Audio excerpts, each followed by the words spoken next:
নমস্কার বন্ধুরা, দেবনাথ নিউজে আপনাদের সবাইকে স্বাগত। আজ ভারতের নতুন উপরাষ্ট্রপতি হিসেবে নির্বাচিত হলেন এনডিএ সমর্থিত প্রার্থী সিপি রাধাকৃষ্ণন। আজকের ভোট মোট 754 জন ভোট দেন, এর মধ্যে 15টি ভোট বাতিল হয়। বৈধ ভোটের হিসাব রাধাকৃষ্ণন পান 452টি প্রথম পছন্দের ভোট, আর বিরোধী প্রার্থী অবসরপ্রাপ্ত সুপ্রিম কোর্টের বিচারপতি বি সুদর্শন রেড্ডি পান 300টি ভোট। প্রায় 150 ভোটের ব্যবধানে জয়ী হয়েছেন রাধাকৃষ্ণন। তবে এই ব্যবধান এবারকার ইতিহাসে অন্যতম কম, কারণ 2022 সালে জাগতিক ধনখড় বিপুল ভোটে জয়ী হয়েছিল মার্গারেট আলভার বিরুদ্ধে।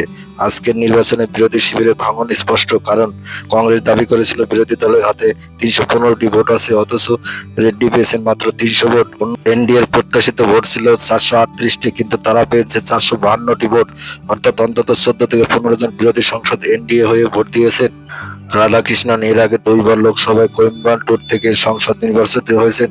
তিনি বিজেপির তামিলনাড়ুর রাজ্য সভাপতি ছিলেন। এছাড়াও ঝাড়খণ্ড, তেলেঙ্গানা, পুদুচেরির রাজ্যপাল হিসেবে দায়িত্ব পালন করেছেন। তিনি সর্বদাই মিশুক ও সহযোগিতাপূর্ণ নেতা হিসেবে পরিচিত।